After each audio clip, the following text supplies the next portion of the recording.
I don't expect men to act like a Rottweiler. I said a Labrador, a lab, a golden retriever is what I said. Second, that's what I said. Second, I've said several times, and that's being overlooked. I said, I respect y'all. I care about y'all. I'm passionate about this topic. But everybody got a sad face and upset because I'm calling y'all out. Y'all called women out on things that actually matter. It was shows that True was calling women out on. I was like, you right, there's nothing I could say about that. When Kendra G was up here and she was wrong as fuck, I was like, there's no, literally hold the people accountable. But if we are struggling in our community and we talking about YNs and we talking about the way we show up, and I am saying, hey, I think there's a, I didn't even point fingers to the men on the panel. I said maybe this is something we need to talk about in our community because black men and black women are being divisive. And it's based on these things, in my opinion. Are there other things? Yes, for sure. But there's an opportunity here to provide clarity.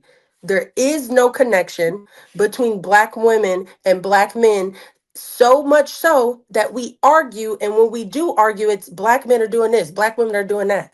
We are a part of the same team. But I didn't focus on the system this time and go to systematic oppression and the fact that there were tools and governments and CIA in place to make sure that we were like this. Because y'all said it was going to make me a victim. So then I brought it to y'all. Because every time I mention what the system is doing, and we are symptoms, we are experiencing symptoms of the system, y'all said I was playing victim. So then I said, okay, black men, I'm talking to y'all. I don't see no leadership. I don't think that women want y'all to be leaders because they don't respect y'all. And y'all don't want to be questioned and y'all want blind obedience. That's not a leader. A leader wants to be tested. A leader looks left and right and checks with his advisors and then makes a decision that this is what I feel like people get confused. A But leadership, Danielle, you speak about black men with a broad, you speak I with didn't cut you off. a I didn't broad cut you off. brush, but then I you didn't want cut women you to be off. individualized. I Let her. don't want women. All right, all right, Casey, let her finish because she didn't cut nobody off. I don't want nobody cut nobody off. So let the go to Khalil Here's and what I'm then saying. When I talk about black men, it's because Khalil. I believe y'all are the You've been leaders. arguing, trying to I speak, man. So I'm saying I'm coming to you, making sure nobody cut you off. You got that next. man. Write down your I thought. I Write it down. I come from a black man who had 8 brothers. Came up here from Mississippi. Like I've seen black men. I've seen the sacrifice, the expectation, and the money that they feel into their community, into their families, into their households, into outside communities. That's where I come from. So I want people to understand I do have respect for black men, but within that respect, there's a high expectation that we have to do better. And that I want y'all to do better. That's what I'm saying. And all I heard y'all for the most part is talking about us. And then when I use systematic things, y'all said don't mention them. There's a reason that we are divided, and that is a system. There's a reason that we are holding ourselves to this accountability standard, and that's a system. And y'all said I was a victim. I respect y'all enough that I'm going to hold y'all accountable. And then I might hold the fire to your ass and it might seem aggressive, but at this point, what else we got to lose?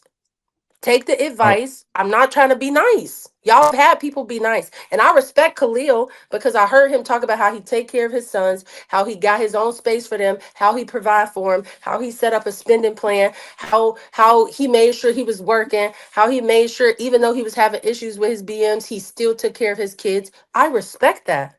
But I'm moving outside of individualism and saying as a whole, black women aren't respecting black men. Black men are saying they're not being respected by black women. I wonder why. And if y'all not Okay. willing to talk about that, I, that's I okay. wanna I wanna I wanna acknowledge what you said because I hear you, right? I hear what you're saying. When we're telling you about what we feel are the issues with the community, to you it feels as though we're just beating everything down. And I hear what you're saying, right? What I'd like to offer you is to try to perceive that in a different way, right? Imagine you're having difficulty with your car and you're talking to the mechanic about the problem that you're having with the car, right? Or let's say not even a mechanic. Let's say you share a car with a friend and you're talking to your friend about the problems that are happening with the car. The car needs an oil change. You spilled the soda in the car. the other day. It you know, it left something on the seat. You were smoking with your friends. You burned a hole in the seat. You know, you driving the tires bald because you keep doing burnouts and all that. So you're complaining about these behaviors. Now, that person, they might take it as like an attack, right? But the way you're looking at it is like, yo, we share this car. So I'm concerned about how you care for this car because I got to drive it too. Like, we both need to take this car to work. We both need it. And it's like, imagine you're bringing these issues to the person and they start talking about their boss at work, how their boss is an asshole. They start talking about how, well, the roads got potholes. They start talking about how the police are racist because they keep pulling them over. And it's like, yo, I feel you. All of them things you're saying are real problems. But what that got to do with the cigarette burns in the seats? What that got to do with the fact that there's popcorn and juice all over the seat and you haven't vacuumed it? So I can understand and respect that it feels like an attack. But what we're asking as Black men is that when we share our grievances, that you understand that those grievances are coming from a pain. Those grievances are coming from hurt. It's not an attack on you. This is lashing out because there's no other, we're not being heard, right? So we're lashing out and we're telling you what our pain is and what our problem is. And your response to us is, oh, well, it's the white man. Oh, well, it's the system. And it's like, no, my problem that I'm having is with you. Well, no, you don't understand how the real reason you're having a problem with me is because of how you was conditioned by your job in the system. No, you're just stressed from work. No, I'm not stressed from work. I like my job. I'm upset with you. Oh, well, maybe you're hungry. No, I ate. I'm upset with you. And I think that we have a issue in the community where our women are not willing to accept when we're saying, listen, the problem is you. We're not saying we hate you because of it. We're not saying you should die because of it. We're just saying, hey, the problem is you and you have the power to fix it. And we're willing to wait and work with you while you fix it. But the only way we can get there is if you can get past the fact that you don't like that we're telling you these bad things about yourself and you don't like the way it feels, that I'm telling you that you're sloppy with the car and that you're a mess. You might not like how that feels, but you have to look at yourself in the mirror and say, you know what?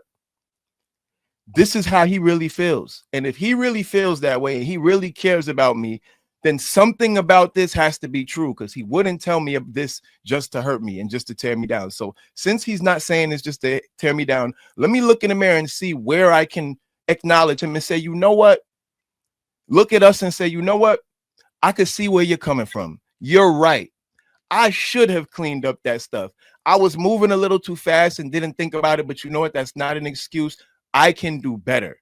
And you know what? Let me clean it up right now. And moving forward, we keep the car spotless, and then we're both happy. We both get to ride in a nice, well-maintained, clean car. And that's all we're trying to do.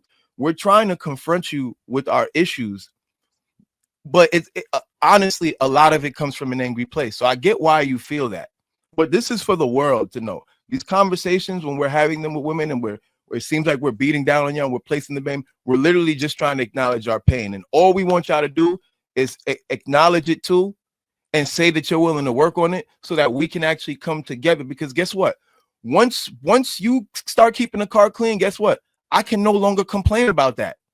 And now if it's really that the police are really just messing with us, we'll know, because I won't be distracted by no mess in the car. We'll know for sure if it's the outside getting at us now, because me and you are on the same page. And that's where we really are trying to get here. That's the whole point of this.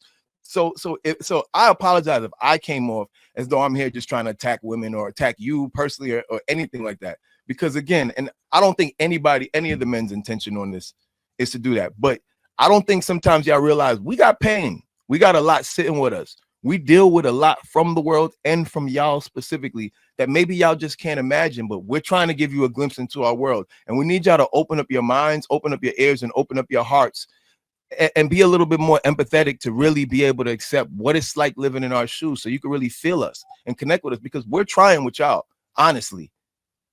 And I'll end there. All right, let me get. Yo, let me go, bro. Okay. Can I apologize real fast to let me do it real fast, because I'm gonna No, do your apologize to thing. you, Danielle, for saying fuck you. So I'm gonna leave it there. I just want to apologize. I shouldn't have did that. All right, go ahead, Khalil.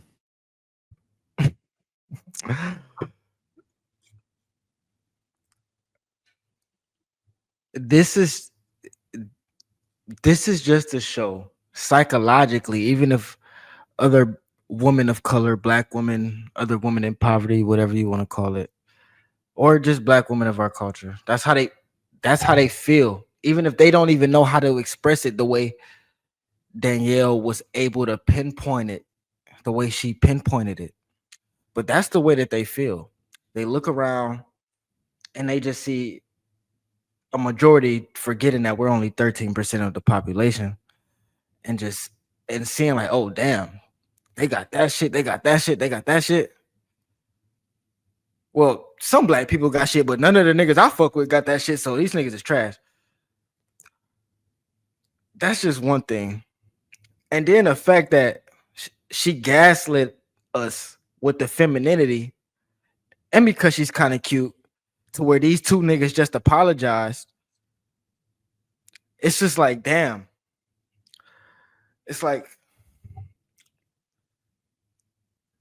because I had a lot to say. I damn near forgot a lot of it. So, True, you might as well go ahead. You raising your hand. It is what it is.